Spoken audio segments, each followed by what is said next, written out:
Round down, round down. All right, I will go ahead and call the Lewiston Planning and Zoning Commission regular meeting for 5:30 p.m. for July 22nd, 2026 to order. So first item agenda is calling the meeting to order. That's been done. Item number 2 is citizens' comments. So this is an opportunity for citizens to address the commission with comments and or questions about planning and zoning commission related matters that are not a public hearing action item on the agenda tonight. Are there any comments related to a public hearing tonight? Would that cover a zoning change for a property? Depends on the property. Depends on the property, because we do have a zoning change public hearing tonight. Okay. So is it? On Preston Avenue? That's a conditional use permit. Okay. Are we allowed to speak then at this time? Or? No, when they do the public hearing for You that can speak application. at the public hearing. Okay, sorry, first time I've been here. Nope. No, you're totally fine. So anything called in, snail mailed in? No? Okay. Well, that takes us to our active agenda. So first item on our active agenda is the approval of the July 8, 2026 meeting minutes. I glanced at them and they looked good. I'll move to approve the minutes as written. It's been moved. Is there a second?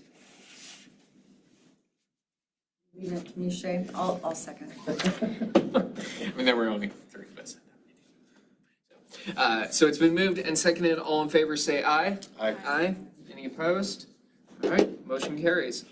All right, so item B on our active agenda is a public hearing and subsequent deliberation and direction to staff regarding the reason statement for conditional use permit application CUP 26-4 by Dustin Tran. And before I open the public hearing and we hear from staff, I'll just do a quick rundown of how the public hearing process will work.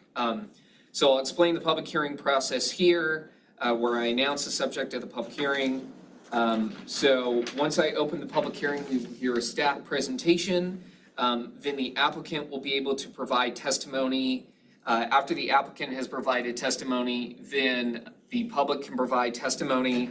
After the public provides testimony, the applicant will have a chance to respond. During this time, commissioners will be free and open to ask questions, comments. Once that is done, and the applicant has had a chance to respond, rebuttal if necessary, then we will close the public hearing and then we will deliberate based on our relevant criteria and standards. Once the public hearing has been closed, we cannot consider any additional information. So as a reminder to commissioners, ask your questions before the public hearing is closed. I know we all know this, but just a friendly reminder. So with that, I will open the public hearing and we will hear from Katie. Good evening, Commission. Katie Hollingshead, Assistant Planner. So our first public hearing.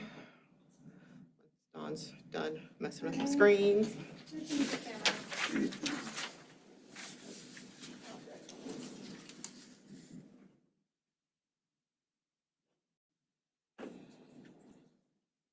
want to see your lovely face. There we go.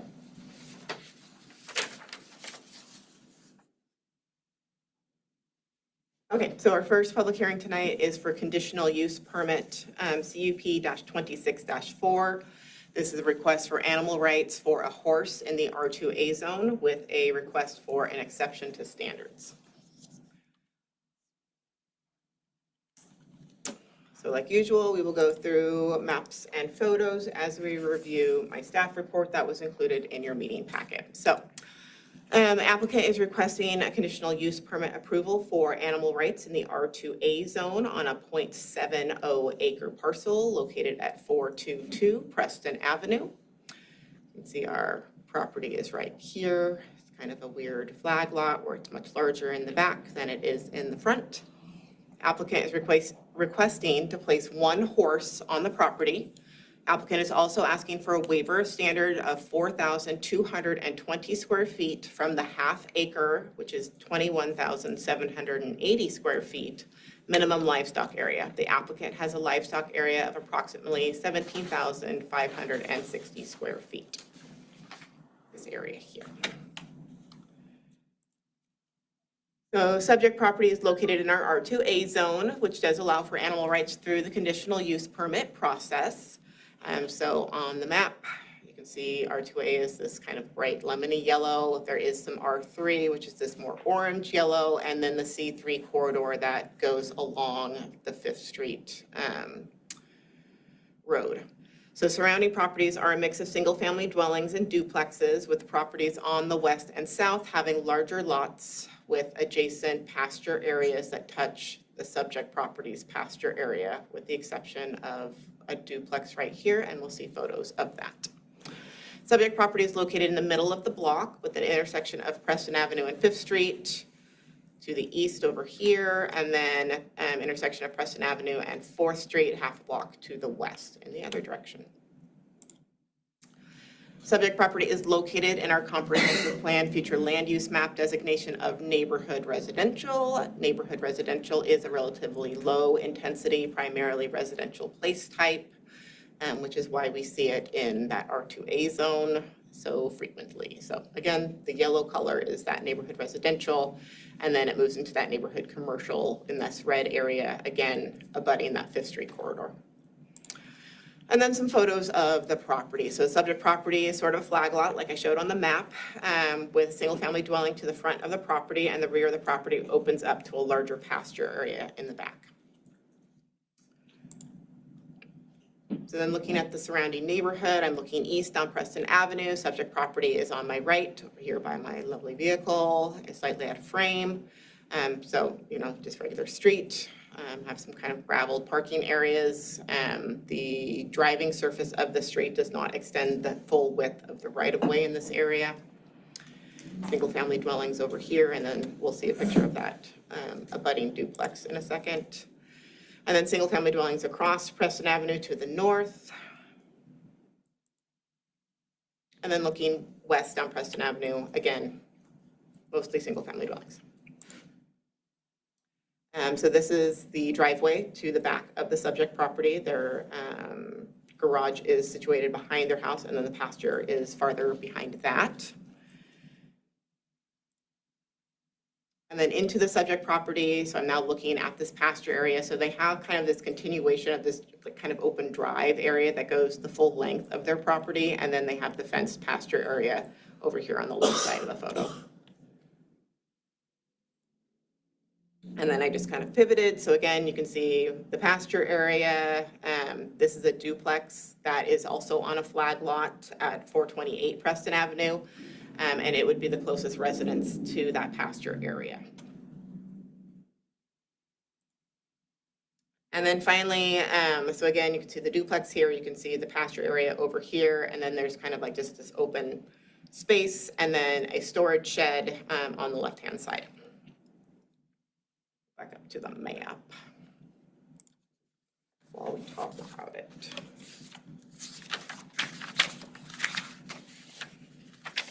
So included in the staff report are animal keeping standards from the animal section, animal rights section of code. Like I mentioned, so it is not neighborhood residential, which is a low intensity, primarily residential place type. This is normally the kind of area that we do seem to get requests for animal rights in. And then that R2A, A stands for agriculture or animal. As stated in both the application and a staff report, property as a whole is 0.70 of an acre. And then the applicant only has that 17,560 square foot approximate area that is fenced off as pasture area. So they're asking for the waiver. So as part of the commission's deliberation, when looking at the criteria for the reason statement, you'll want to include that waiver of standard in your deliberation. Subject property, like I mentioned, does have large pasture areas on a couple of sides to it, with that duplex being over here on the east side. The abutting property right here has an open pasture area. Abutting property over here has an open pasture area. That would be on the 2 sites and then the duplex. And then if the commission finds that approval of the application is justified, it should specify whether the approval is only for a horse or if it includes the keeping of other allowable types of livestock. In the Animal Rights Code, it calls for that ½ acre of land for one large animal, which would be a horse or a cow, or additional numbers of smaller animals. So it's like 5 goats, a certain number of llamas, a certain number of alpacas, a certain number of emus. That would also be allowed in that same amount of square footage.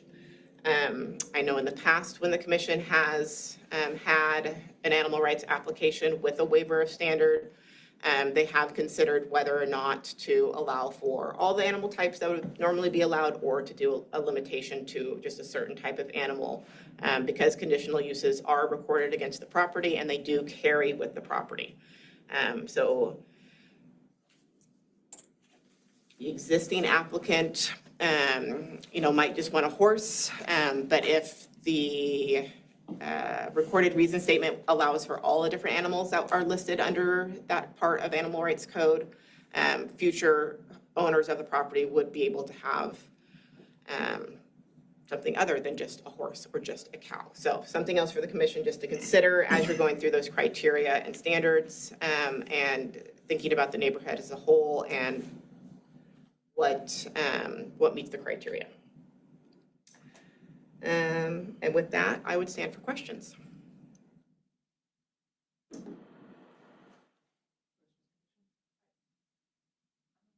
Katie, where he's got it fenced, Uh-huh.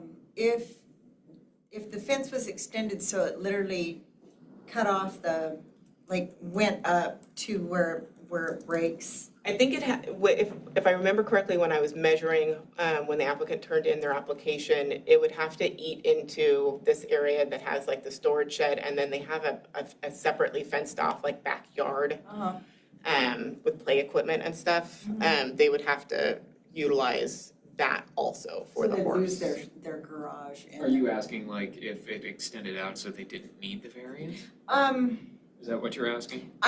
If they were to restructure their yards somewhat, could they do this without a variance altogether? Okay, I got you. Now I'm following. Okay. Without the exception, yeah, but it appeared that it would have to go all the way up to the house, and so it would eliminate any other backyard Yeah, okay, thank you. usage. And there are, like I said, there is, a storage shed. You saw the picture of it there. And then this is all like gravel driveway. Yes. So I would say yes, but.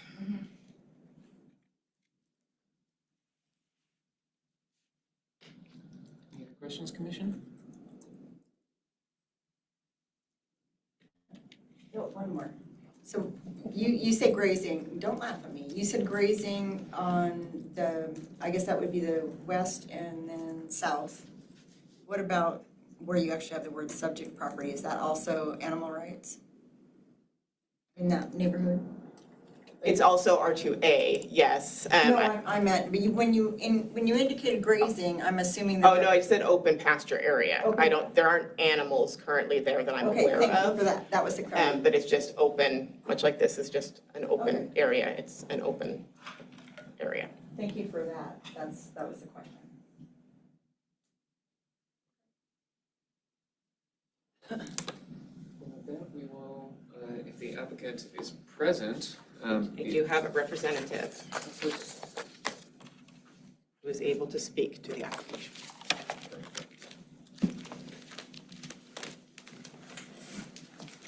Just your name and city of residence. Kaylin Wells, Lewiston, Idaho. So the applicant is sick. I'm here on his behalf.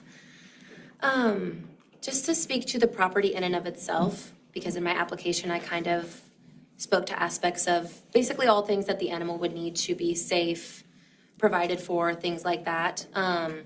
So that big pasture area with the waiver, that's where we would keep her.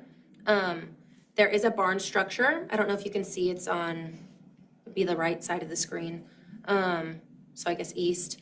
That barn structure would be, because there's pasture, there's grass, but it's not very often that you just feed a horse grass. So we would do hay. There would also be grain, So there would be those aspects, the horse would be eating those things as well. So for hay storage, half of that barn would be used for that.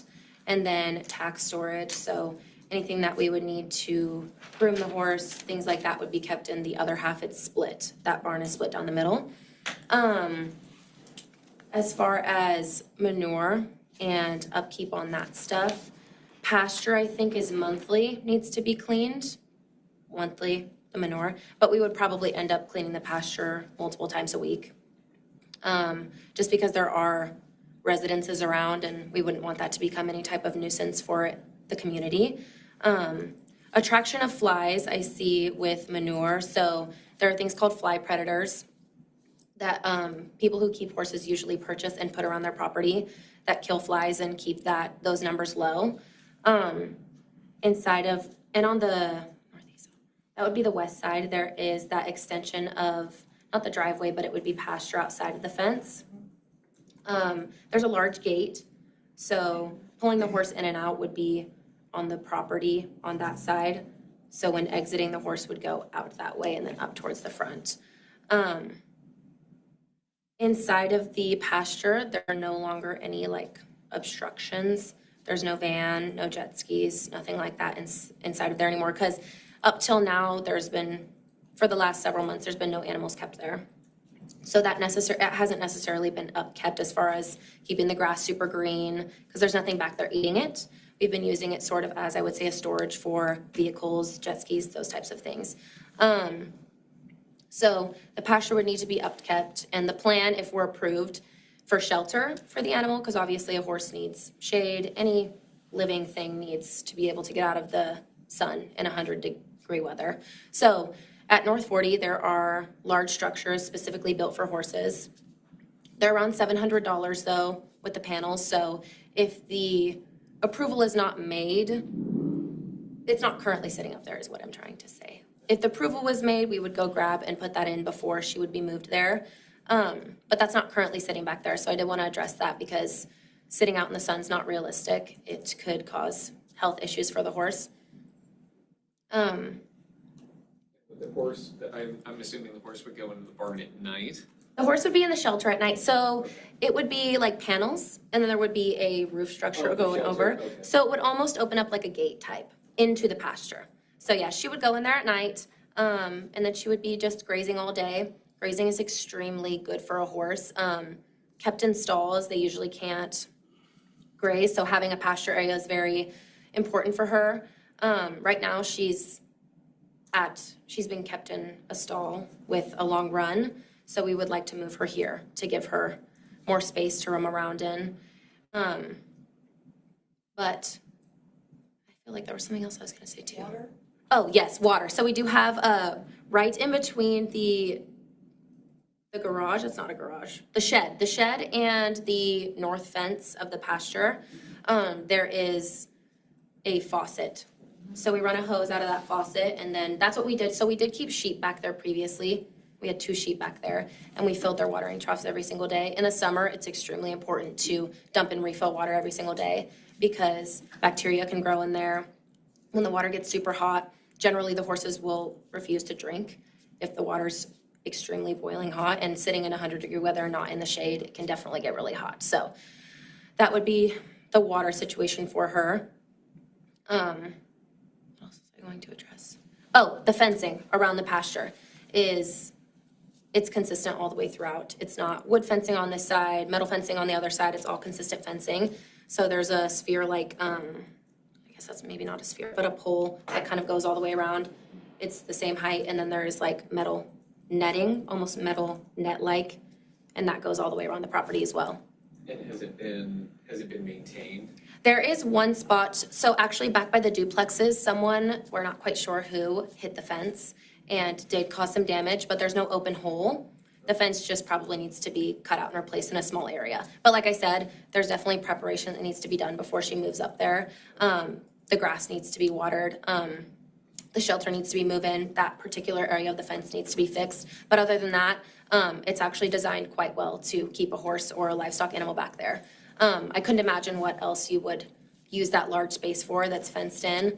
That that west side that has that extension of the property, actually that large gate is perfect to get a horse trailer back there and pull a horse out and put in. Even like a stock trailer to get cattle out or a cow back there if someone wanted to keep. But that would be, I think that concludes my testimony. Unless there's something I'm maybe missing. So I don't know if you're missing anything. Just a question. So timeline-wise, what is the owner thinking in terms of, I mean, assuming getting the property up to snuff, how long is the property owner kind of envisioning that? I would say that would, so I work full-time, he's a student, but we have 2 days off a week, so I'm sure we could get that, I bet you we could get that done within the next 2 months. Get the fencing fixed, get the structure put in, because it's a pretty large structure, so we'll have to move in and out. But I would say a timeline 2 months. But yeah, the property definitely needs to be, yes, a little bit upkept, because it was not being maintained for animals to live back there, since there are no animals living back there. There's also that barn structure back there. That top is tin, the back is also tin. So sharp edges, that might be a concern as well. We do have, I don't know if you can see it in this photo, but on the north side of that tin structure, the barn with the tin roof, there is a fence. So we had chickens back there, so they were just kept in that small little area, and then we had 2 turkeys that were kept in the large area with the sheep. So we would probably just not allow her to go back there. I don't think that we would want her messing around with the barn where she's got her hay. She would probably really want to get in there. So we'll keep those 2 front areas locked and then probably just keep her completely out of that area right there. But that is a concern. The back part is tin, the front part is wood, and then the roof part is tin. So the sharp edges probably would have been a concern, but no cause for concern because she won't be moving around back there. Do you have concerns with, obviously, apartment complex tenants, and she would be exposed probably closest to the parking area? Yes. That's probably how the fence got dinged. Mm-hmm. Yes. You said you have concerns about being able to, like her security.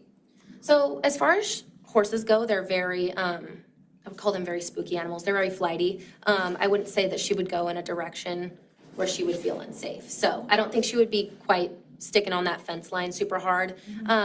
We'll probably end up putting her structure maybe even in that area to keep her from getting quite back to that fence. Right.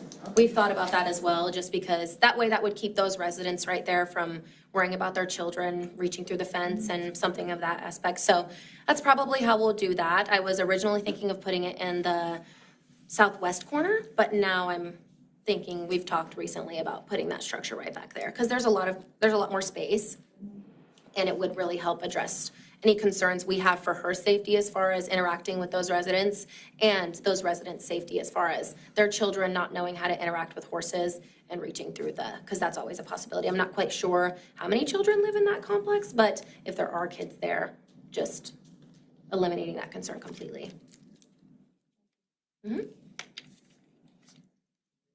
Commissioners? Don't have any other questions? Thank you so much. All right, with that, we will hear testimony from the public if there is any. So just name and city of residence. Can I ask something? I probably missed this, but this is the 13th Street Council meeting, right? That's the next public hearing. That's the next public hearing. Oh. There's multiple public hearings tonight, so you'll just have to wait for the next one. Oh, I thought it was at 5:30. The meeting is at 5:30, yes. We have 2 tonight. 2, that's the second one. Hi, my name's Mitch Carson. I live at 426 Preston Avenue,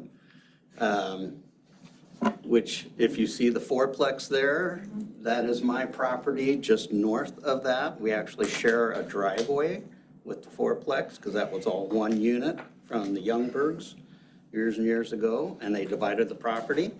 So my back fence is literally 30 feet from 422 Preston. Boy, I don't even know where to start. I submitted a lot of paperwork and pictures. I hope everyone got a chance to view and look at that. I guess guess I'll just jump right in if I may. There's a lot of talk about corrals, dry lots, and pastures. Some of the pasture includes it has to have forage grazing over a continual basis except for replant, rotation, and for plowing. That property has not been irrigated, worked up, or done anything to in the last 5 years that I'm aware of. I've lived at my property for 30 years. I'm very good neighbors with all the neighborhood in there. We're all good friends. We're family, basically. We've been watching with a lot of great worry, a lot of concern.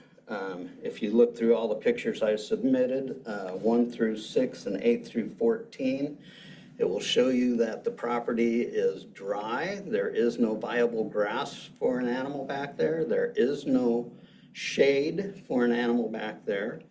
The metal barn or shed in the picture there actually is accessible on all 4 sides. There's only a small wire fence between the fourplex and the property, and against all that shed and that fence. And throughout the property, there's about 26, 28 wooden pallets all through various stages of decomposition. So I worry about any kind of a horse getting in there and getting a nail in its hoof. I grew up on a horse ranch, 80 acres on Moscow Mountain, 20 horses. I've seen a lot of horrible things happen to animals. The fence in question is metal pole with a metal top rail. The wire meshing going around that fence is over 30 years old. It has not been taken care of. There are numerous holes and repairs done to it. There's numerous wires poking off of it. The young lady spoke about some privacy lattice work that is near the back of the shed that is in the fence, and it is of such nature that it is sticking out with a lot of sharp edges. That could be a problem for a horse. The tin shed also has a panel or two that have been pulled off. I'm concerned with that. I've got 11 grandkids between 2 and 14 that come by my house all the time. I know neighbors have a various amount of people and numbers of kids. The house directly beside me, 424, has a 2.5-year-old that likes to be out in the yard. I just have a lot of concern about all this going on. The amount of livestock on the property, when I printed off some of the city ordinances here, actually my neighbor did, and they were very concerned about this, but they wanted to stay anonymous. Speaks to the amount of animals and what you can have on there. And there's a concern that there might be, since the young lady said they're bringing a 12-year-old mare in, she's still of breeding age. Are we going to then have a horse that foals out, and then we would have an additional horse on the property? She also spoke about additional barns and sheds on the property for hay. Since we're losing 4,220 square feet from what's recommended for a horse to have, that's a 40 by 100 foot footprint. That's 20% of the property is missing. Then you add the hay and the other barns and shed, and you're just cramming this animal into a smaller and smaller compact area. Horses are social animals. They like the open, they like to run, they like to lay on the ground and dust up. I'm very concerned with the manure and flies. I have a wife of 40 years who has numerous medical issues. One of the most important, she has almost no immune system. This last winter she caught pneumonia, was hospitalized. She was diagnosed with COPD, stage 2 chronic heart failure. She's now on an oxygen concentrator 20 hours a day. Part of her physical therapy is to get out of the house and walk around every day. I don't want to have a problem where my wife cannot even walk out of the house without having to have a mask on due to issues brought up with an animal running that close to our property. Yeah, the fences are just deplorable out there. And it speaks to the cleaning of the property with the manure and cleanup. Dry lots are weekly, stalls are twice weekly, pastures are monthly. I'm gonna give you another minute and then ask you to Okay. wrap up. All right, well, I'll wrap all that up with the following. Property has had other animals on it. They had chickens, they had turkey, and they had sheep at one time. The chickens got out numerous times. I actually had to go over and talk to the neighbors and have them come into my backyard and get the chickens. Then they got out on another occasion and got killed by a neighbor's dog. But we had an ongoing problem with their dog at this point. He has been a real nuisance in the neighborhood. I did a public records check through Lewiston Police Department, and in 5 years, we've had 8 separate calls from the neighbors about the dog. In my opinion, if you can't take care of a full-size dog, you have no right to take care of a horse in that small an area.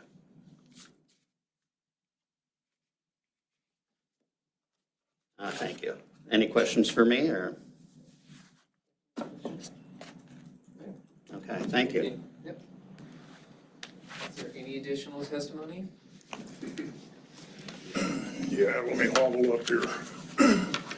Named Larry Lowe. I live at 415 Preston Avenue, which is just diagonal across the street from this property. I knew the previous people who lived there. I've lived over there for 10 years, I believe it is now. And that area is where they'd like to put a horse is barren, it's dry. What they're calling a barn is really just a lean-to with a cover. The fence is not something that's going to handle a horse. I've had horses almost my whole life. And, you know, at 72 years old, I had to give them up a while ago. So, but a big concern that I have is the care for the animals over there. I'll go back to the dog. I've had to call the police on the dog for being out. I believe I've called 3 times. It's a good-sized dog. And he gets out. It's stopped traffic. It's been a nuisance. It's been out so many times. I've actually gone out of my house, hustled out of my house because kids walking home from school were afraid to walk down the road because of that darn big dog up there. And I'd go over and scare the dog back so the kids could walk on by. Now, the property out there, it is bone dry. Yellow is stubble grass that you might get a goat to eat it. That's about it. There's, like you mentioned, there's old pallets out there. There's some metal planter boxes of some sort back there. And with, I don't know of anybody in the neighborhood that wants to put up with the smell of a horse and the problems that could be caused by it. And the way they take care of their dog, I foresee the same thing going on with any other animal that's back there. And given the fact that if this is granted, well, that opens the door for them to put llamas and everything else back there without saying anything to anybody. So I don't want the door open to, if I wanted to buy some property and have a farm again, a ranch, I would have done that 10 years ago. So that's just, that's my part on it. Any questions for me? Yeah, one. You said there were sheep and I said there were sheep on There the were property. sheep. They've had sheep back there. They've had turkeys back there, which are in which is against the rules of the, Were the authorities notified of the animals back there? Did someone call in from the neighborhood? I did not. no, I did not, So I did not My either. neighbor. The sheep were not a problem? Well, I didn't know about the sheep until just recently. I don't go back there. Yeah. That's quite a long driveway back there. And like I said, I live diagonal across the street. So I just, and my living room window looks right out, I mean, right at the place. So I did, ma'am, I did not see the sheep back there. I know, I've been told that there were sheep back there. And had I have known about it, the authorities would have been called. Well, I'm thinking, obviously, the sheep were not problematic by their presence, Correct. or you wouldn't have known about, or you I would have. would have known about it, yes. Yeah, thank you. Okay, thank you. Good. Anything else? That's it. Okay. Yep, I got it. Would you like to provide any additional testimony? No counter? Oh, wait, sorry. Sorry. I always Go get, ahead. sorry, no, I Go always ahead, get go the, it's my fault. I always get this wrong. Is there anything else on public testimony? Yes, there is. Okay. As the owner of the property at 428 Preston Ave, I have concerns for any livestock kept on the property at 422 Preston Ave. There is a large amount of work needed to make this a safe place for the animal. Another concern is the manure, smells, and flies associated with the same. This could be a problem for people who rent my apartments too. Thank you, Brian McCarter.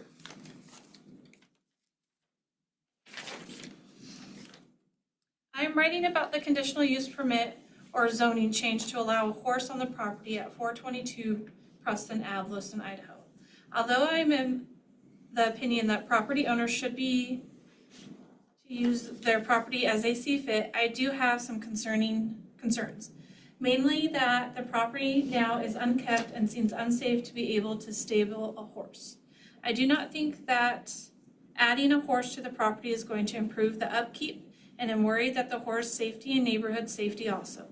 Please take these concerns under condition while making their decision. Thank you, Jeff Grossman. Then, Mitch had mentioned he had sent in some pictures and other items. They are right here. I will pass them around as I read his statement that he did submit.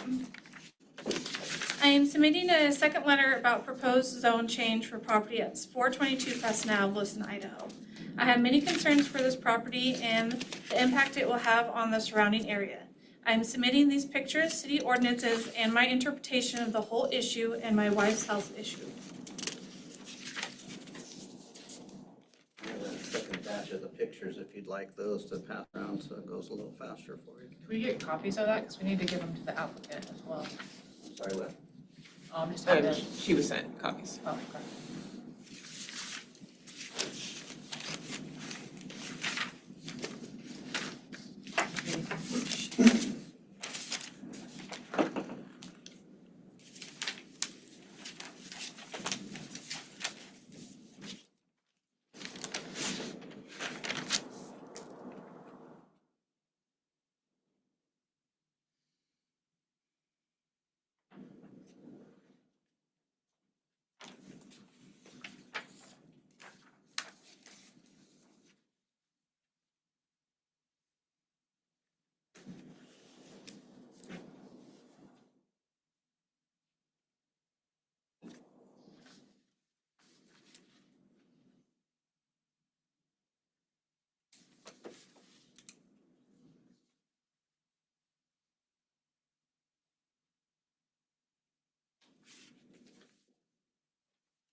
Sorry, some of those were, the quality was going out when my printer ran out of green. Those were taken off Zillow when the property was up for sale a couple years ago.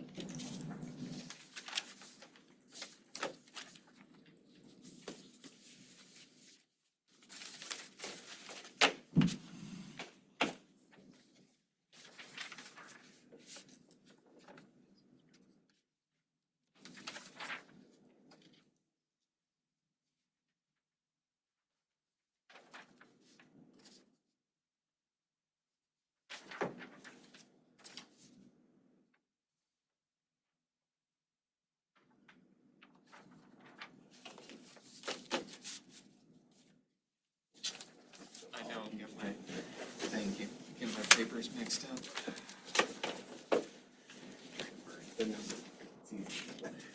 Except for this sticks.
You had a chance to look at? Would you like to respond? Well, I mean, before she responds, I just wanted to make sure that I read this from city code.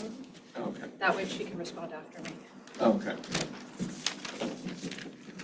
I don't have printed copies, but Jennifer Tangano, city attorney, I just wanted to, as a reminder to the commission and to all parties that under Lewiston City Code with conditional use permits in an R2A zone, the following uses and their accessory uses are permitted when authorized in accordance with the standards and requirements. And of those, it is the keeping of livestock subject to the standards of sections 37-195 through 37-199 of Lewiston City Code. In looking at section 37-195, the purpose and applicability, the purpose of our animal rights, livestock, and pasture standards is to provide allowances, prohibitions, and limitations and standards for the keeping and raising of livestock. It is the intent of the article to encourage the use and protection of lands in more rural areas of the city for animal husbandry purposes, maintain and enhance the city's rural lifestyle, encourage household self-sufficiency, promote the benefits of animal husbandry, minimize potential adverse effects on adjoining property from the keeping and raising of livestock to neighboring residents, and to educate youth as to the enjoyment and responsibilities of raising and caring for livestock. The allowances, prohibitions, limitations, and standards set forth in this article shall not apply to youth raising or caring for livestock for purposes of participation in a related educational program such as 4-H. However, 4-H livestock shall not be kept in any manner as to cause offense to neighboring residents regarding noise, odor, dust, drainage, runoff, etc. Complaints about such may be subject to City of Lewiston requiring corrective action to be taken to abate any such offense up to and including removal of the livestock.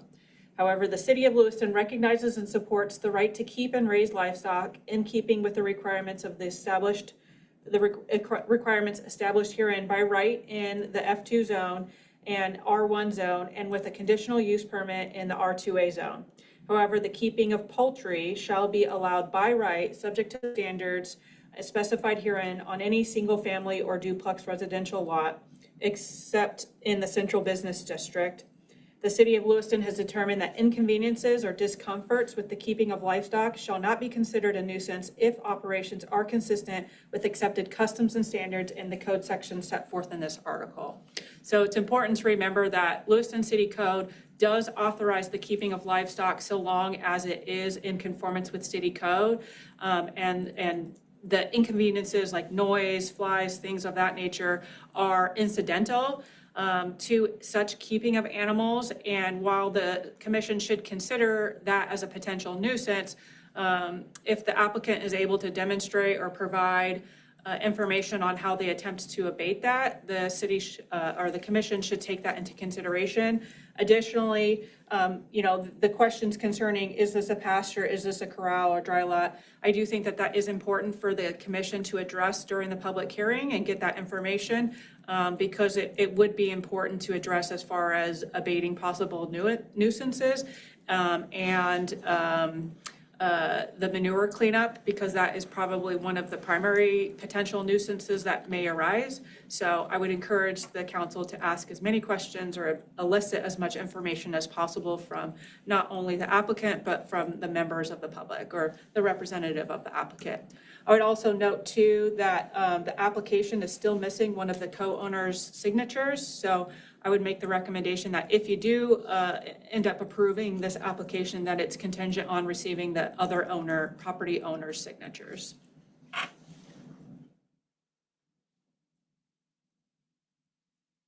I do stand for questions if you have any, at least specific to the code. I mean, I was gonna say, I'm glad you think that we are counselors, but we are not. Commissioners. I know what you meant. I'm just giving you. Keep my mouth shut. Do you have I saw it written down on the packet that was just passed around here. Do you have the definition for grazed lot, pasture? Yes, it is in your staff packet on page 5. I don't know what the number is if you downloaded the entire thing, but a corral means an outdoor stall. A dry lot means an area of property upon which no forage is present for feeding. Dry lots shall be at least 900 square feet with a minimum dimension of 10 feet. Dry lots shall not be partitioned into less than 900 square foot areas. Dry lots are a place of temporary containment for convalescing animals, animals being worked, or animals given regular exercise on a different location of the property.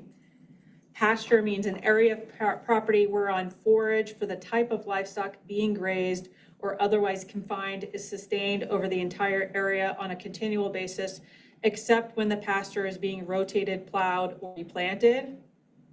A stall means a compartment for one animal in a stable or barn. I would note that, I think you mentioned something about feedlot. I don't know if that particular definition was provided, but a feedlot is primarily where you place an animal to feed and then sell. So if the animal is being fed there but not being sold, then it would not be considered a feedlot. No, my question was leaning more towards the timeline of manure removal. Yeah. Right, so And- pastures once a month. And it doesn't have to be as the condition of the property is Correct. now, just while they're keeping the animals. So that would be more of a question for the applicant.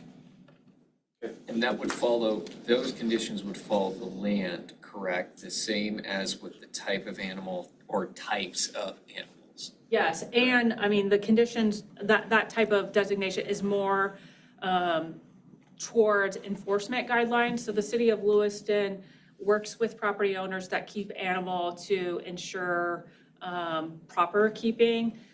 There is limited ability for the city to strong arm enforce because it is a misdemeanor to fail to keep your pasture standards under Lewiston City Code, and that is something that the city does prosecute individuals for and or require removal of their animals if it becomes too much of a problem. But because personal property rights is important to the city, there's a certain aspect of allowing them the opportunity to correct the issue, and then looking at, the grand scale of things of how frequent is this an issue? Is this a now issue? Is it a past issue? Or is it a continuing issue? Thank you. Thank you.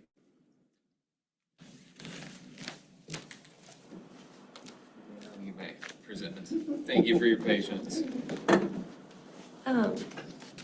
Just addressing concerns. So, Just your name and city of residence oh, again. Kaylin Wells, this side of. Thank you.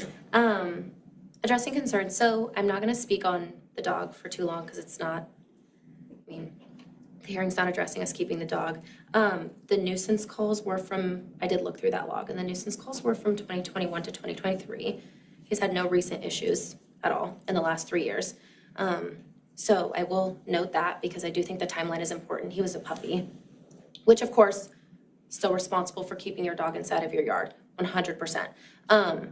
But there are children, sometimes the door gets left open, sometimes those things, but he's very well taken care of. He's a happy dog. He's a very sweet dog.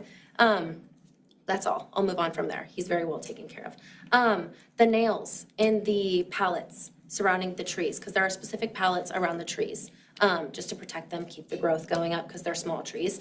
There are no nails sticking out of any of the intact pallets. There are none. There are a couple pallets leaning up against, but those would be removed. As far as the property being completely barren right now, that's just not true. There is stuff growing back there. It's not completely dry, it's not dirt, it's not nothing like that. It hasn't been watered, it hasn't been upkept. It would need to be upkept, and I completely 100% agree with that. So, as far as addressing that concern, I completely agree. It would need to be upkept. And observation of the fence line from where I believe it was observed by the community members, the neighbors, it would just be that back area. Other than that, they would have to go onto other people's properties to look at what the fences look like currently. And there's just that one patch that I saw that has the damage from somebody hitting it. Other than that, the fence being run down is just not true. It's standing. And metal, like I said, horses are flight animals. They do not ram themselves through fences. They do not throw themselves through things. They do not generally push a fence line at all. You can take a horse up into the mountains, put some fence posts out, run some rope around it, and a horse generally will not push a fence line. Livestock really don't tend to do that. Maybe cows, I've never really worked with them, but horses I know are very flighty and do not push fence lines. But and specifically to the horse we want to move in there, she absolutely does not push fence lines. I do think if she were to throw herself through the fence, I don't think she could plow it down. That metal mesh area, maybe she could push that out, but a car came intact with it and it didn't completely push the fence over. So I will note that. As far as the pole that goes around the top, there's no way that she could plow that down if she tried to. I guess I can't 100% prove that to you, but I just am pretty positive there's no way she could throw herself through that fence, even if she wanted to. How tall is it? The fence? Oh, I think it's 5 feet tall. I'm not sure on the measurements though. Definitely don't quote me because I don't know. We can get measurements into you guys if that's something that you need though. But definitely about as tall as me. Not like small to the ground. What other concerns was I going? Oh, the manure. We do have a little area in between the yard and the pasture where there is a little bit of garden space. Manure, I don't know if you guys garden, but it is very good for helping fertilize plants. Not all of the manure would be used for that, but we did plan on possibly using some of it to help with the garden. The pasture being cleaned out monthly would absolutely happen. Horses also generally, at least my horse does this, she has one designated area where she chooses to go to the bathroom. So I don't think it would be a thing where there would be piles of manure all throughout the pasture. So I just have to note that as well. Her stall, though, would be completely cleaned every other day. That's just a standard that we keep ourselves to with our horses that don't, no horses stay on Preston right now, but our horses kept other places because I have a horse as well. Her stall is cleaned every other day, if not every single day, because they do tend to go to the bathroom, and that's kind of the only place they can. As far as the sheep, we never received any complaint at all from anyone.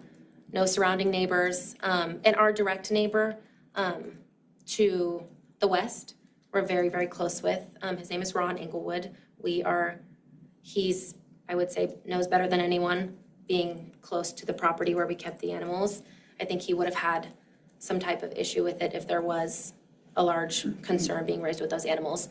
As far as the chickens getting out, we did have a mishap one time. We clipped the wings wrong. It was a whole ordeal, but other than that, manure would probably be Menor, I think we would probably try to approach it by piling it away from fence lines also, so that it's not causing nuisances to those people living in that complex back there. Just because if it was right on their fence line, that might not be something that they would enjoy going out to see every single day, but Menor would be moved out of the pasture and definitely off fence lines if she was picking or choosing to go to the bathroom on fence lines. That complex is where I would probably try to keep her off that fence. So she'll be out of that little corralled area, and then that structure would be up.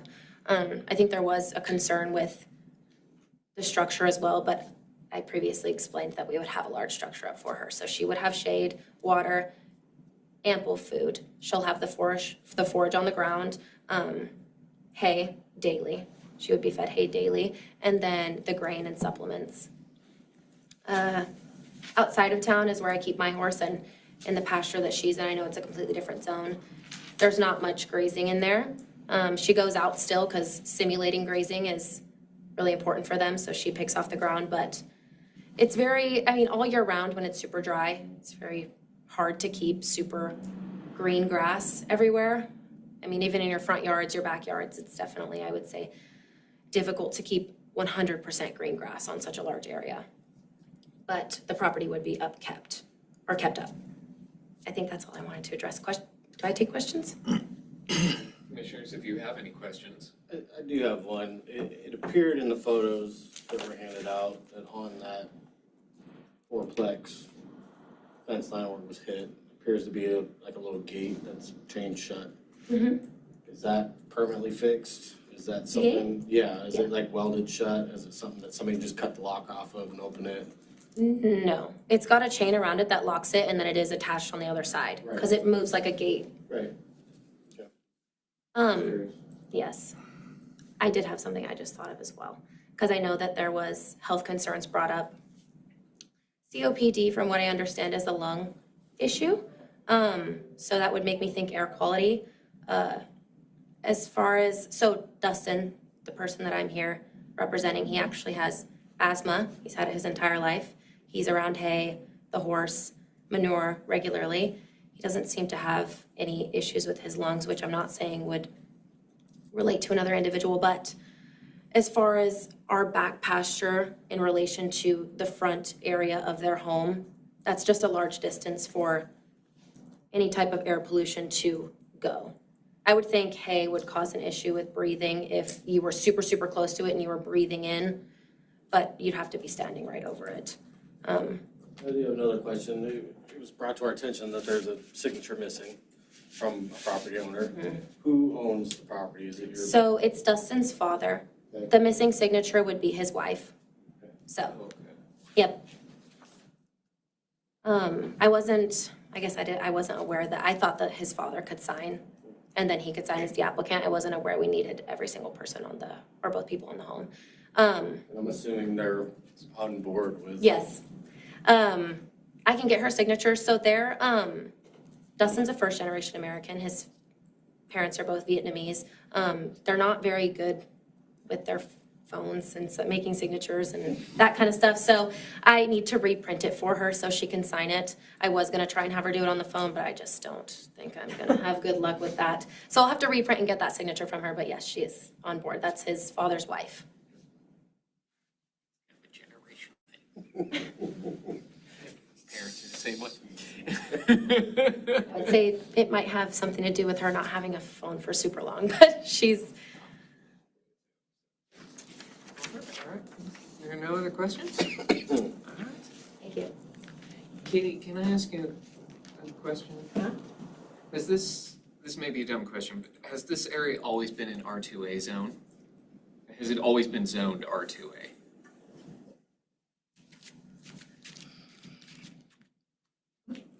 Katie Hollingshead, assistant planner. Yes, I don't know what it was zoned prior to 1969 when it was forcibly annexed as part of the Orchards annexation into the city of Lewiston. I don't know if they had zoning designations at that point. But based on the records I have access to, yes, it's been a low-density residential R2A type. For what? Okay. 1969 was when the Orchards was annexed into city And it's limits. always been in And it's always been R2A since it was annexed, correct? Based on the I information guess I that, was. yeah, okay, all right, yeah. Cindy, can you make sure you're speaking loud enough so the microphones can get you? Last time you were telling me to just tone it down. Yes, I will speak louder, thank you. Did you have a thought, question? I have many thoughts, but no. Okay, all right. All right, Commission, if there are no other questions, then I will close the public hearing and we will deliberate the relevant criterion standards. All right. All right, so I have my handy cheat sheet pulled up in front of me. So, number one, the proposed use will or will not result in conditions that will tend to generate nuisances such as noise, dust, glare, vibrations, and odors, or if so, any anticipated nuisances will be appropriately mitigated. And feel free anybody can throw something out there. I don't see an issue. I mean, you can look at it either way, but according to our lovely city attorney, defining nuisance is kind of a loose term there, as long as there's mitigation efforts in place, and she spoke to some mitigation efforts to deal with any proposed nuisance that I could see possibly happening. I do agree. I think it could, but I do think any anticipated nuisances have been described by the applicant as being appropriately mitigated. Right. To the best extent that they're able. So I would tend to agree. Is there anything about those mitigation steps that you find relevant to addressing this? Well, I think when it comes to the manure, and not allowing it to say pile up right next to the fence line next to the duplex. Yeah, being cognizant Yeah, of being where it's cognizant, placed. Being to- cognizant of that. I think watering the proposed pasture area is gonna reduce dust, And not allow standing water. and it'll actually keep some of the aroma down. Yeah. I also appreciate that she presented, once the shelter is in place, the horse will spend the evenings within the enclosed shelter area. So will not be free to run into the fence or be frightened by other dogs or whatnot. I agree. Her testimony where she plans to place that shelter will help mitigate some of that nuisance from that, To the fourplex lot. yeah, to that fourplex, which would kind of be the biggest concern. All right, then I think we're in agreement. Item number 2 So did you say will or will not? will, but it will be appropriately mitigated. I think, is that Basically, it will not. consensus? I mean, yeah, Let's just go with will not. yeah, I'll go with, all right, we'll go with will not, to make it easy. Are we all there with the will not? I think And then so, yes, discussion okay, of mitigations, okay. yes. Make sure, No, I understand. spent a lot of time writing these bad boys. There was for you. reference to any nuisances that are reported to the city. The city will actively work with the applicant. Yes. Right, the city has. The city has a process to deal with that, yes. Code enforcement. Number 2, the proposed use is or is not a public necessity but is or is not justified by the applicant and deemed to be a benefit to the public. It is not. I would say, I mean, in this case, it's not really applicable either in this particular case. I mean, you could make the argument via city code that, I mean, the city code that Jen read off to us is the R2A zone is designed for people to be able to have an animal. And provide exposure. And provide exposure. I mean, I like animals, so, I think being able to have an animal is a public benefit. But in this case, I would view it more as not applicable, but I don't really consider it really relevant to the application anyway. So, I would agree. I would just say is not unless anybody is really opposed to that. So is not and is not? Yes. All right, item number 3, the character of the proposed use, if developed according to the plan as submitted, will or will not be in harmony with the area in which it is to be located. Been R2A its entire life, so I would suggest that it's in harmony. Yeah. I would say, also being flanked by 2 lots that have pasture, Yeah. even though they are not actively used, should those change hands, Right. they might have company. I agree. Is in harmony with the area.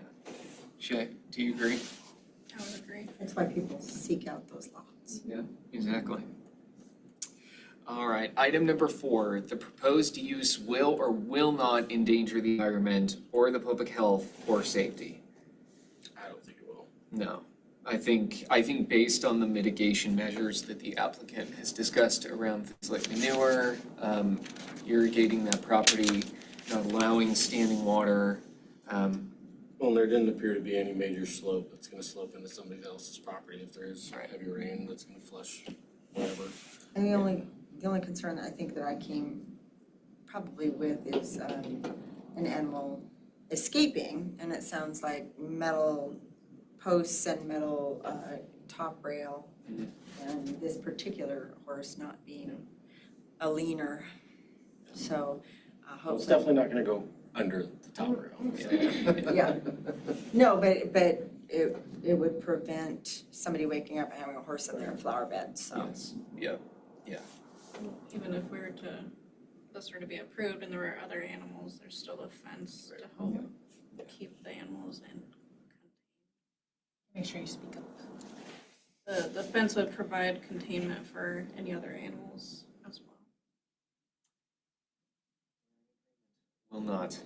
So item number 5, the proposed use will or will not be in substantial conformance with the comprehensive plan. Right. It's What it's kind- intended yeah, to be. It's R2A. It fits with the area.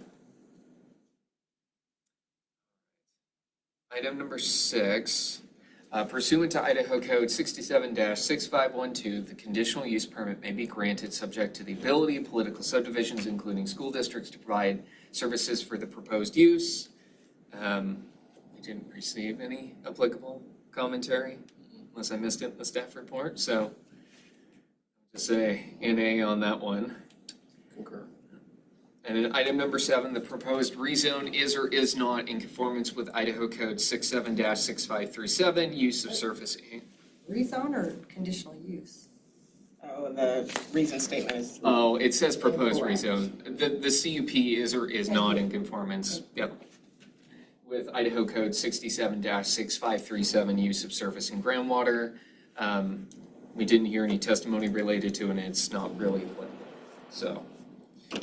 May I just say for number 5 to reference the And staff report. For conformance with comprehensive plan, okay. All right, commissioners, that takes us through our relevant criteria and standards. I do want to circle back to the staff report, and I do think it's reasonable for us to have a quick discussion around, do we want this to follow just this one horse, or do we want it to be applicable to other animals? I'm leaning into the horse specifically because that was the request. I am as well. They can always come back for another permit if they wanna Right. swap it out for something else or Well, the next thing is, owner or whoever. I mean, the thing is, it follows the land, correct, Katie? Am I correct about that? So- Yes, CUPs are recorded against the property and they follow the property. So the next owner Can would back come for a into that different property use. and they would be able to have a horse relevant to the standards of the CUP. Correct. Okay, yes. Which I'm in favor of. Yes, I am too. Somebody else in the future might want to do something different with the property and they may want, They can come get their. yeah, they can come get a different CUP. So I'm in favor of the sticking with the horse. Good. So. I think, Commission, if there's anything else, I will accept a motion on the reason statement. Unless there's any additional discussion. I would make a motion to approve the reason statement specific to the requested one horse and the retrieval of the second signature as required. Well, I should. Yes, no? Including the And are variance. you also approving the request for the The- exception to standard? Yeah, Yes. the exception to standard, the reduction. Yes, the 4,000 variant, square feet. yes. Yep. I will second that motion. So it's been moved and seconded to direct staff to draw up a written statement with I don't remember them, so just the standards as presented. All in favor say aye. Aye. Aye. Any opposed? No? All right. Motion carries. Thank you, Commission. Let me get back to my agenda. So we have another public hearing on the agenda. So this is the public hearing and subsequent deliberation and direction to staff regarding the reason statement for zone change application ZNC-26-2 by Jessica and Kyle Bean. So I don't necessarily think I need to go through the public hearing process again, but I will open the public hearing. We will hear a presentation from staff. The applicant will be able to provide testimony. If there's any testimony from the public, or if Dawn has anything for us, we will listen to that. The applicant will be able to respond. Commissioners will ask questions. I will close the public hearing, and then we will deliberate. All right. So with that, public hearing is open. Dawn, do you have my other presentation? Pretty please.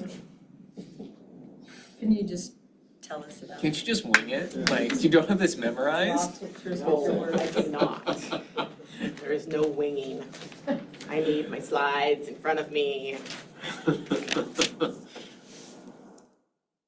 put a lot of work into these things for you guys. Come on You in. do a beautiful job. You do.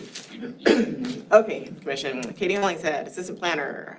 Our second public hearing tonight is a zone change request called ZNC-26-2.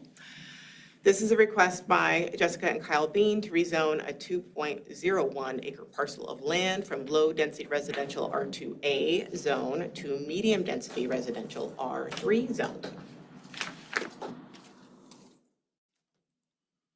Okay, away we go. Our subject property is approximately 2.01 acres of land. It is located at the intersection of 13th Street and Cedar Ave. So 13th Street is going north and south, Cedar Avenue is going east and west. It currently contains a single-family dwelling, which is kind of right here in the middle, and 2 accessory buildings, which are down here at the far southern end of the property. So the request is from R2A to R3. So the surrounding neighborhood is a mix of medium-density residential R3 already, low-density residential R2A, and community commercial C3. So because the colors have recently been updated in our GIS system, it used to be the R3 was always blue, which made it really easy to see, but now it's like this light orange color. So I hashed it out so you guys can see it better on this map. So our subject property is in the black hashed area down here. The existing R3 is all of this area. So it goes from Burrell and it's past Burrell up here to the north, but for this particular neighborhood, from Burrell down, it circumvents this one house in the corner, but kind of scoots around it. So there's a mix of both small multifamily residential units in here and a large multifamily residential unit. There are duplex dwellings and there are single-family dwellings. And then all of this red is commercial. So this is Stain Road down here. So this is a C3 community commercial zone. So it's right across the street and then abuts the subject property on the one side. And there are single-family dwellings down here, but they're in that commercial zone. So wanted to kind of point out, just because it's really hard with all the addresses on the maps to see, and it's even hard here, I should use a different color, but it is what it is. So parcels with the black hashing are some sort of multifamily, whether it be a large multifamily dwelling, like this one. This is Western Village Apartments off of Burrell at 1226 Burrell. There's a series of duplexes. There's a duplex down here. There's a duplex up here. There's like a 4 or 6-plex right here. And then this is one big parcel where there's also a 4-plex here. And then this one has 2 fourplexes, so it's 8 units. And then it has open area, and I'll show you that where the original intent of that property owner back in the late 90s, early 2000s was to continue building single-story multifamily all the way down to Cedar. He stopped at the 8. And that's where he's at currently. So then we have some duplexes over here, duplex over here. There are 2 detached single-family dwellings on 1 lot, which is also a multifamily consideration, right adjacent to the subject property. And then there's, I think there's 2 fourplexes over here in this hatched area. So just wanted to kind of point that out, that there is a wide variety of multifamily in this particular neighborhood. Both things that would be considered smaller scale, duplex, triplex, fourplex, and then a very large multifamily development right there. So subject property is located on our comprehensive plan, a future land use map designation as neighborhood commercial, which is this whole red area that kind of follows along that Thane Road corridor. Neighborhood commercial areas call for lower intensity commercial uses and then multifamily residential uses. That section is included in the staff report. It talks a lot about the commercial uses being along the arterial streets of corridors, and that as you move away from arterials that you would have those less intense uses such as multifamily moving into single family dwellings when you get to this yellow, which is the neighborhood residential. Then, just looking at the subject property, I went on like the one rainy day we've had this summer. Good time, right? So it's a little wet. Anyways, so subject property, like I said, is at the intersection of 13th Street and Cedar Avenue. This portion of 13th Street is one way. So you can only go northbound from Grell, where Grell intersects with Thane. You can only go northbound on that portion of 13th. There's a 3-way stop here, and then it goes to 2-way traffic as you continue down 13th. So both 13th Street at this area and Cedar Ave are designated as local roads in this location. Then pivoted, so on the other side of the intersection, so I'm looking south down 13th Street from that intersection. Subject property is located 1 block south of the intersection. You can see the Fair Building here in the background. At the intersection of 13th and Burrell. Burrell Avenue is a collector street, and there is a transit stop at the Nez Perce County Fairgrounds, which is also at that same intersection. So the subject property, like I said, does have single-family dwellings. So I'm at the other far corner of it, and has these 2 outbuildings that all face that 13th Street frontage. And then I'm at the other corner, at the northeast corner of the lot along Cedar Avenue. So Cedar Avenue is a 20-foot right-of-way. It is one of those alleys that became streets. It does not have any curb, gutter, or sidewalk installed. 13th Street is a 50-foot right-of-way, but it only has a 20-foot driving surface. Also does not have any curb, gutter, or sidewalk currently installed. Then turned around, looking east down Cedar. So this is the neighboring property at 3522 13th Street C that you see here on the right. And then across the street, so single-family dwellings over here on the north side of the street. Again, I'm looking east on Cedar. And then this is that property that I was telling you about that's across the street where the current R3 zone kind of fingers down and touches Cedar. So off frame is the 8-plex that currently exists, and then they have this undeveloped area that is zoned R3, but just has not had any built on it yet. And then looking at, so you can see the do not enter, so this is that one-way section. So this side of the street, the west side of the street, is that commercial zone. So it contains an auto detail shop, which is this building here, Perfecture Tire, which is in the middle, and a former taxidermy shop. I don't know if that property is actually sold. I know it's been on the market for a while, but it was a taxidermy shop at the corner. So the intersection of Cedar Avenue and Thane Road, which would be just farther west on my right-hand side, Also houses Willenco Stove Store, Casey's Burgers, and the Tap Room Bar. So then just going farther south down 13th Street, so this is the rear of Perfection Tire where it exits onto 13th. And then again, rear of Perfection Tire exiting onto 13th. And then I'm at that southernmost corner of the subject property, so you can see former taxidermy building up here, and then this would be that intersection of 13th, Grell, and Thane Road.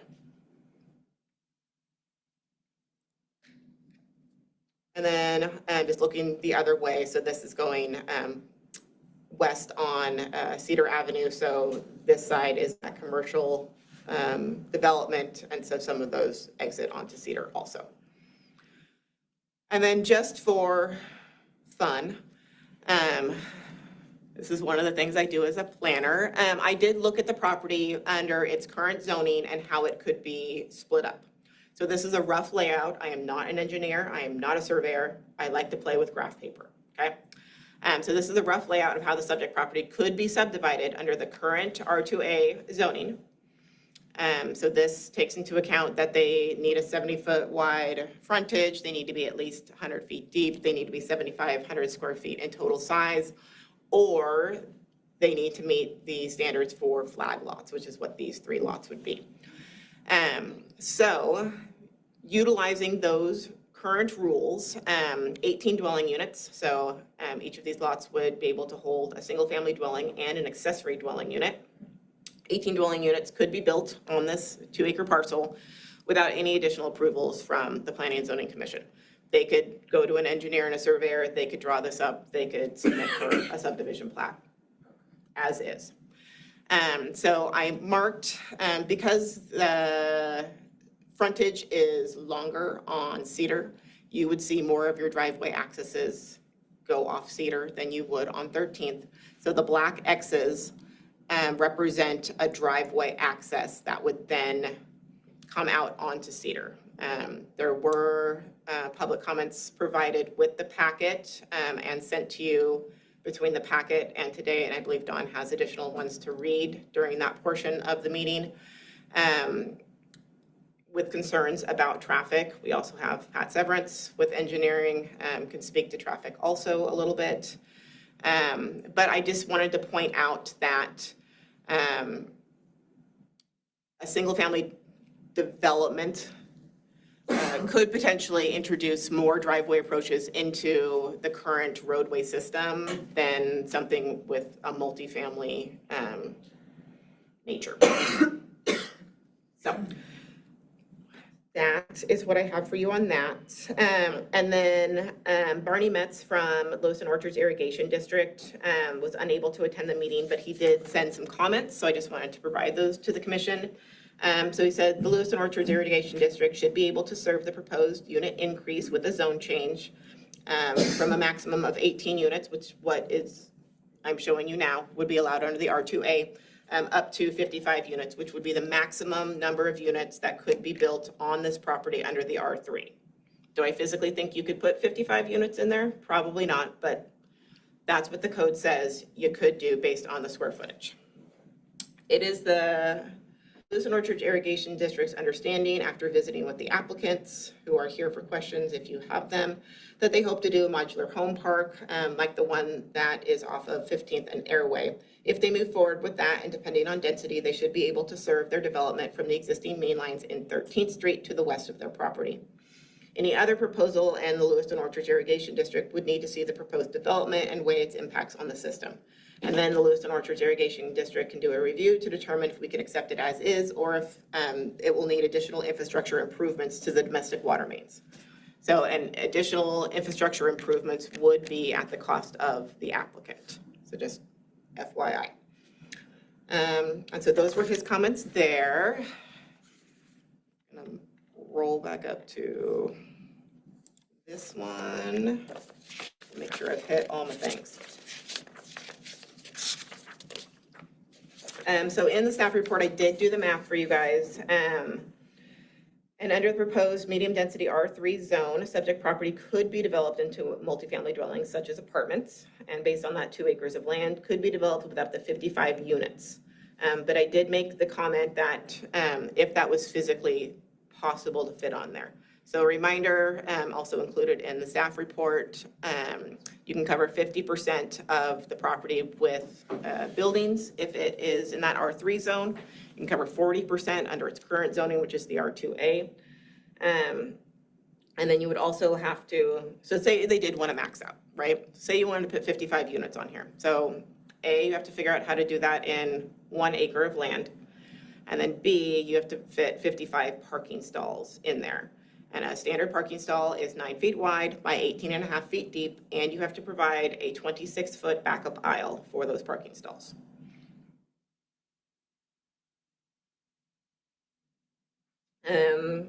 The subject property could also be developed into a manufactured home park with up to 32 units.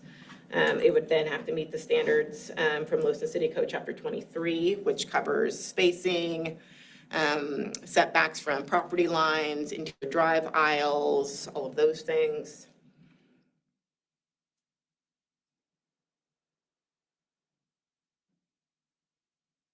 And then lastly, because the commission has seen the Upzone initiative that the Work Plan Committee has been working on, after completing the, we'll say the downtown section of Lewiston with the Upzone, this is in an area that subcommittee has identified as being appropriate for upzoning given its proximity to commercial areas and proximity to adjacent R3 areas to continue creating a buffer zone around commercial corridor. And with that, I would stand for questions. Just real quick, you said that it's wider on Cedar, obviously. What's the frontage on Cedar? 305 is our frontage on Cedar, and it's 287 on 13th.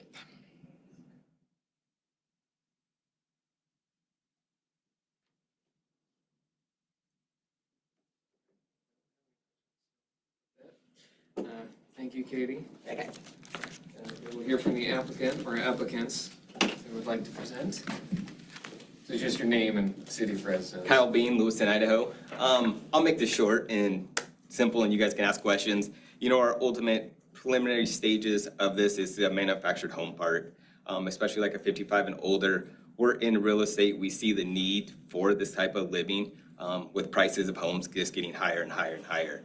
And especially because a lot of these parks have old trailers, like 60s and 70s, and they're just not in the greatest shape. So that's our preliminary plan. I know Cedar is a smaller street, so thinking that we would probably come off the 13th Street for coming in and out of the park would be our ultimate goal with that. Like we talked to Barney, you know, water sounds like a pretty good option for us. And then I do have some representation if you guys have more questions or anything I can explain. You kind of, and this won't, I mean, this won't be relevant to the upzone, and I know it's in the preliminary stages. Do you have an idea, because you haven't done a preliminary plat and all that, do you have an idea of how many units you would put in that space? And again, it's subject to change because you have an actual. Yeah, I mean, we're gonna definitely meet all the requirements needed, and so that's gonna change the amount of units. Obviously, we wanna, you know, utilize as much of the property can for units, but understand that there is regulations we have to follow. That's fair. Any questions, Commissioner? Pretty straightforward one. Completely irrelevant, but still curious. So driveways, yes? Yeah, But carports? yeah, to be determined. All right, that's what I was Yeah. asking. Okay, cool. I mean, I think Andrews Park is a perfect example of Yeah, what that's something. what I was thinking Yeah. about. Yeah, that's tasteful. That's nice. All right, Dawn, I believe you have something. Well, I should open it up if there's any testimony from the public, which I don't. She left. Oh. She was confused. Oh, here we go.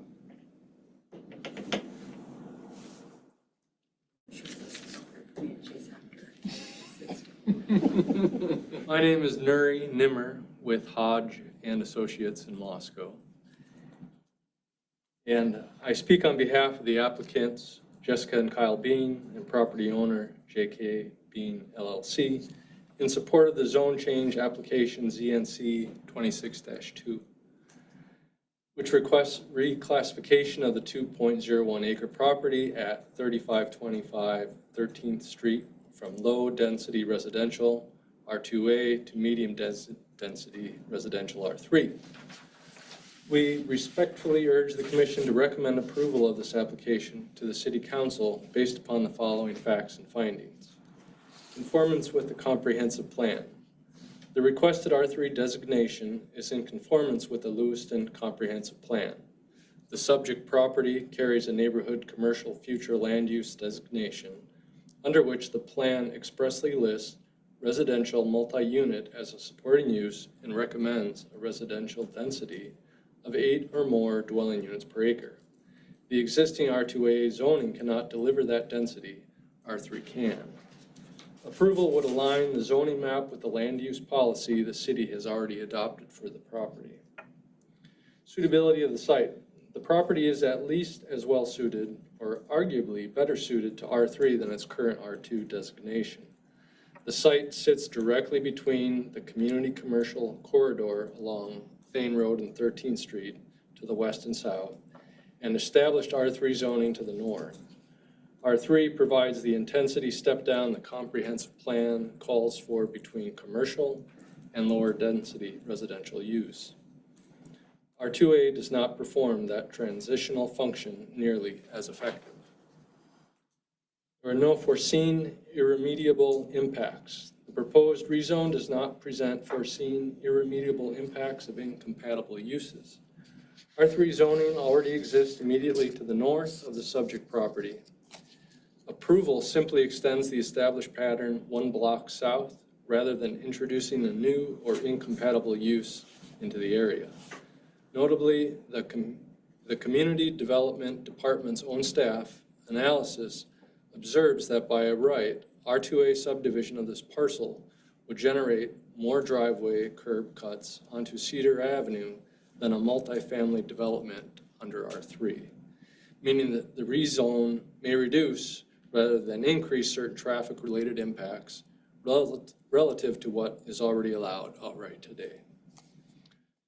No undue burden on services. The rezone is not anticipated to place an undue burden on the delivery of services provided by any political subdivision within the planning jurisdiction. Both the Public Works Engineering Division and the Lewiston Fire Department reviewed the application and offered no comments or objections. Suitability of size, type, intensity, and density. The size, type, intensity, and density of the development the rezone would allow is suitable for the area. The Comprehensive Plan Committee, a subcommittee of this commission, has already identified this neighborhood as appropriate for upzoning, confirming that the city's own long-range planning process anticipated exactly this kind of change here. Any questions? Any questions? Just give a copy to the attorney so we don't have to talk about it. Well, my thunder. Well done. We can just talk about it. There we go, we can just cite that. All right, Dawn, did you have anything for us? I'm sure you do. I do. So first, I want to confirm that you got the 3 I sent out in an email previously this week. Yes. Everybody looked at it? I did. I did. Perfect, yeah. And then I have 3 more. I am writing to express my opposition to the proposed rezoning of this neighborhood from single-family residence to multifamily residential. While I understand the need for housing, I have serious concerns about safety, increased traffic on already narrow roads, and the impact on families and children who live, walk, and play here. I am concerned the current infrastructure may not support additional residential density, including strain on the water system, sanitary services, drainage, and possibly effects on property taxes. I also asked the city to consider whether Orchards Elementary and nearby schools have the capacity for additional students and how rezone could affect classroom space, safety, and resource. Finally, I asked the commission to consider the neighborhood's character, parking, noise level, and overall quality of life for those who choose to live in the single-family community. Thank you for your time and consideration. Rick and Janelle Wilkins. I have lived on the street since 1996. I have raised my kids and now have my grandkids here often. I recently saw the posting barely noticeable along the fence. I assume it was about road work. This street is too narrow for accommodating the flow of traffic as it is, not to mention almost getting hit multiple times a week by people pulling out without looking from Burrell Street Station Apartments and the bar. Navigating on our street can some days be a bit much. Please consider this when making your decision in this matter. Celeste Weinman.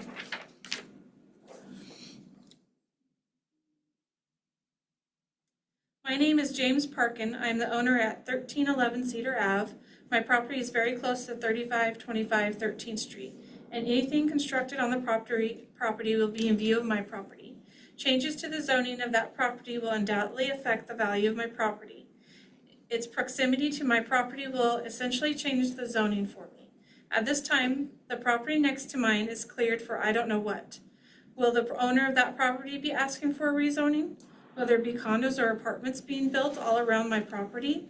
Since this rezone has great potential to reduce the value of my property and change the makeup of my neighborhood, I respectfully request that the rezone of 2535 13th Street be denied. Thank you. James Parkin. That's it. Jennifer. Would you like to respond? You don't have to. Can I make a comment about the school thing? Yeah, I was gonna probably say something too, but. Katie Hollingshead, assistant planner.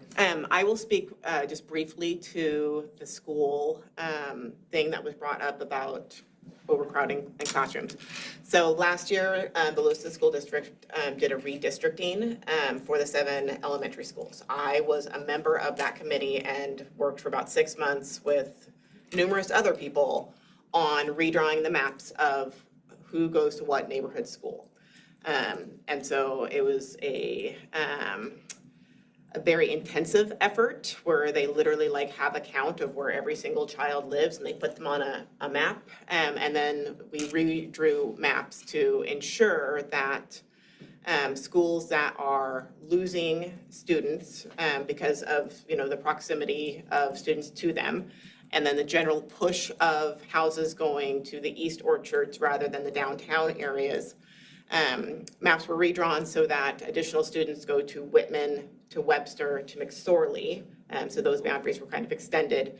And that opened up space in the 4 other schools that fall into the orchards area. So this has been a consideration, and the school district is aware. They're also noticed of these public hearings and have not ever provided any sort of commentary. So they just want to provide that information that the school district, is actively working on making sure that they have space and resources for students coming into their classrooms.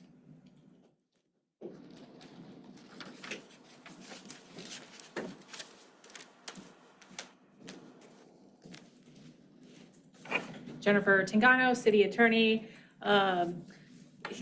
Most of my thunder was stolen about approval criteria and standards, but I did want to make a note about public testimony. So the Idaho Supreme Court, as you may or may not be aware, has recently had a slew of land use cases come before it, and it has been ruling, making decisions based on primarily the adequacy or inadequacy of a reason statement and the information that is being presented to governing bodies and whether or not that information is to support a factual finding.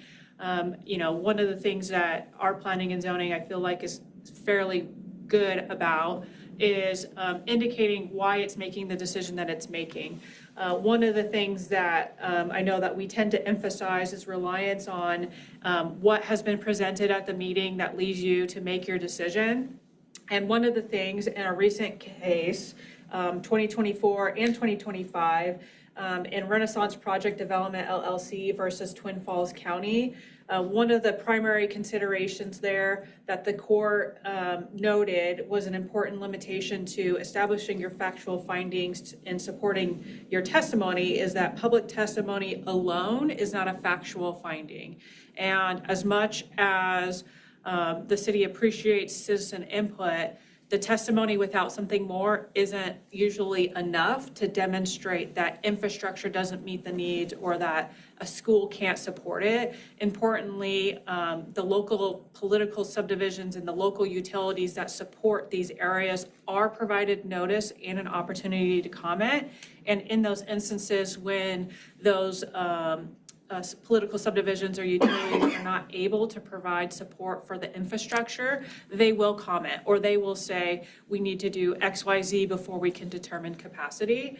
And I would note the inclusion or the absence of such to the extent that traffic is a concern. As a reminder, at this stage of the process, traffic isn't necessarily specifically addressed because at the building permit and subdivision kind of stages is when a traffic analysis is required by city code. And there's a couple of different aspects that are later addressed. Right now, the question is the proposed zone appropriate for the location?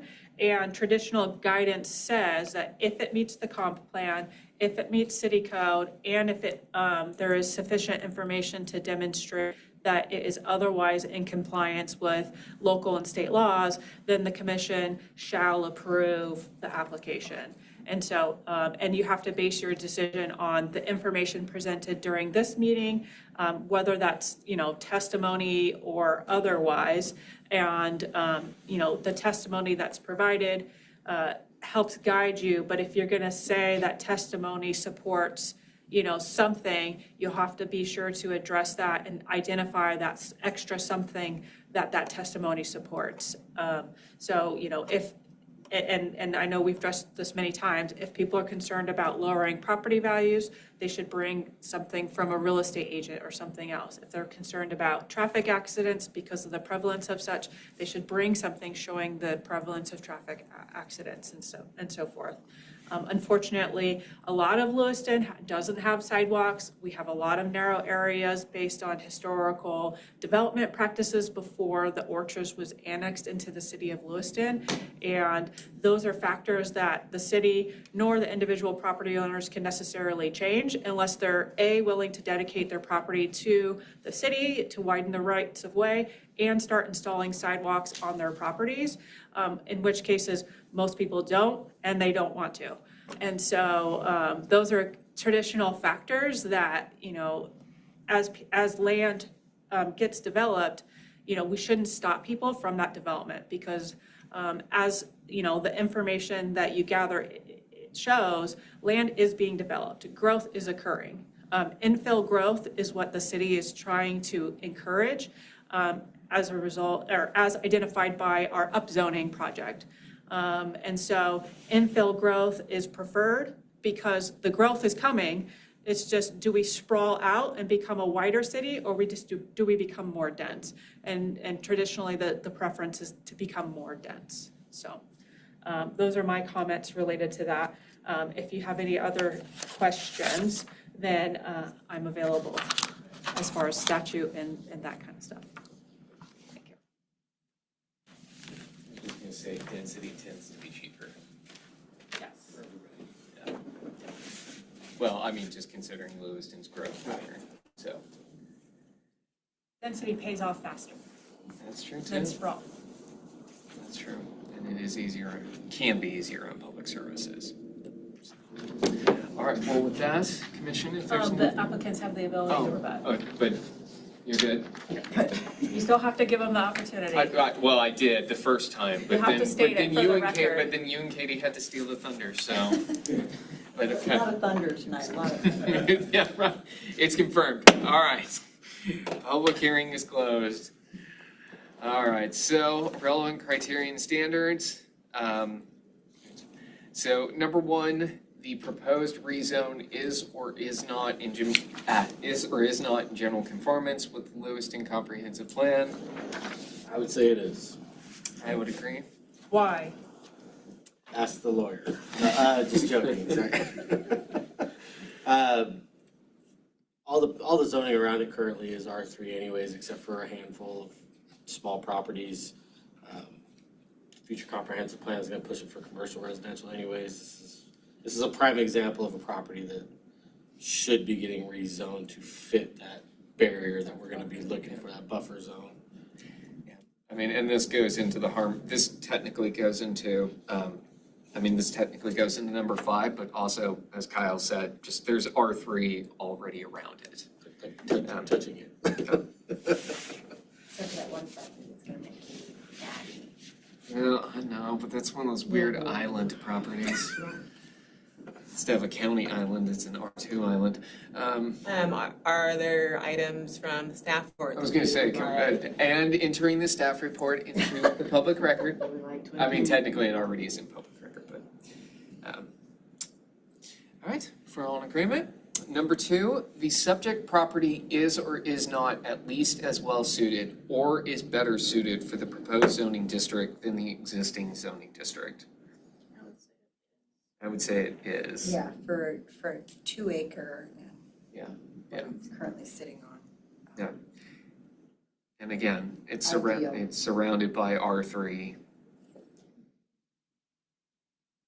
Well, and that vacant lot, Katie, you said is actually Is actually not. is the next phase, and Is that's it already had R3? it, that's already been Yeah, it is. permitted It's already to, R3. for multi, yeah. It's already R3, good point.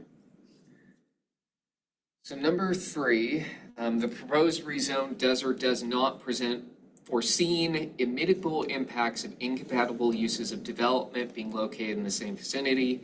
I would say it does not. Again, surrounded by R3. You're surrounded by multifamily Yep. everywhere in that area, so you can't be more of a nuisance than I was gonna say, the yeah. massive apartment complex that's up there. Well, I mean, they're talking 55 and over, that's gonna be a relatively calm, Well, less I was grand, gonna say, yeah. but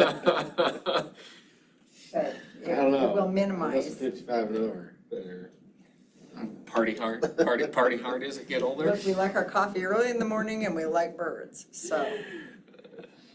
All right, number 4, the effects of the proposed rezone are or are not anticipated to place undue burden upon delivery of services provided by any political subdivision within the planning jurisdiction, including school districts. I do know some of the public testimony that we received was regarding this. We didn't receive any applicable testimony. I want to single out schools in particular. We didn't hear testimony from the schools saying they were worried about the number of kids that would be in their rooms. Lloyd indicated that they would be able to provide services to the anticipated number of units. And the applicant actually was addressing intended use, which is again, a 55 plus area, which is generally not going to be sending children to Yes. elementary, so it will not be contributing to the school population. And there was no comments from. Yeah, and then there were no comments from the other Right. subdivisions or jurisdictions.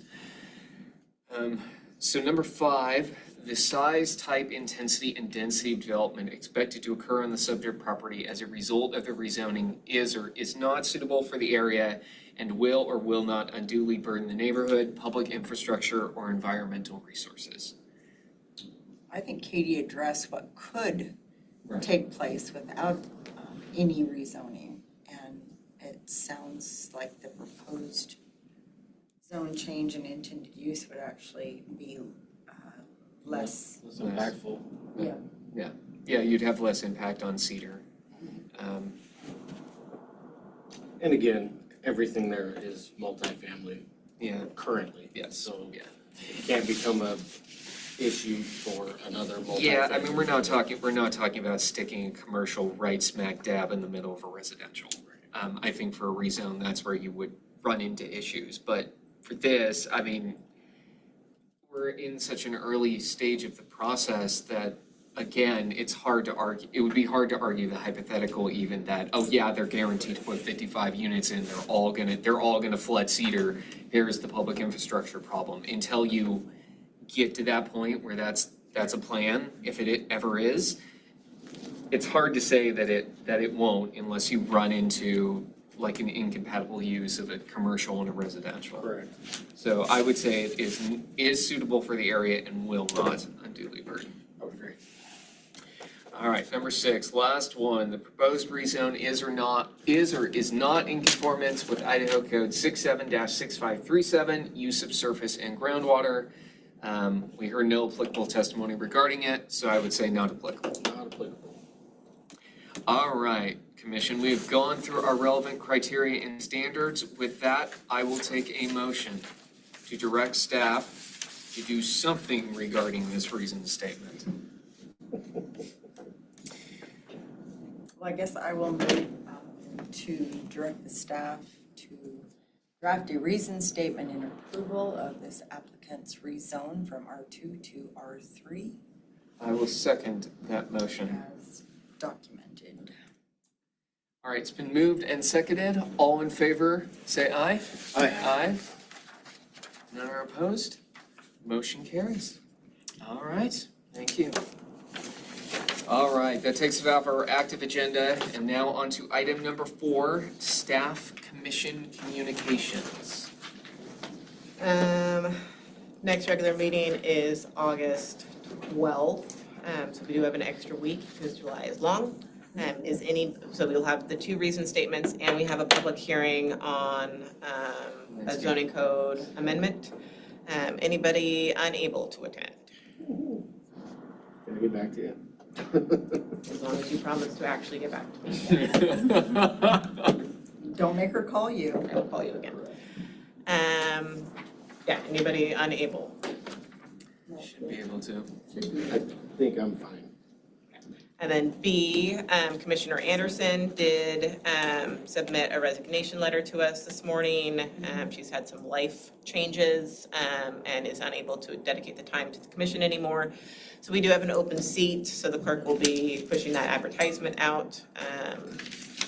So if anybody knows anybody who is interested in serving the I public. thought that was Zach's name tag. Oh, Zach's, I moved it over. yeah, Zach's was here, but he let us know kind of last minute that he was unable to attend. So Okay, well, okay, that's We'd totally already set fine. up No, the no, room. it was totally me. So I figured I'd be told one way or the other. I just didn't know. Yes, so Commissioner Anderson is no longer commissioner, so we do have an open seat now. So that will be pushed out on the city website and on our boards and commissions page. So if you know anybody who would like to apply, they can reach out to me or Joel or to the city clerk. I already told somebody to apply. Super. I told a couple of people to apply, but I mean, I can't I do love anything that. about them applying. Do I have anything else? I don't think so. That's all my things. Jennifer, did you have anything? No. That's all I got. Motion to adjourn. Second? Approved. I'm not even gonna take a vote on that. Chair's prerogative, because I have so much power, obviously. Ouch. Do what I tell you to do, damn it. That's what it's told. Thank you, everybody. Thanks, Kyle. Thanks for coming. I had it on my counter. I got the alert 10 minutes early. You did. I was in the middle of making dinner. I left. You made it on time. I left food on the stove.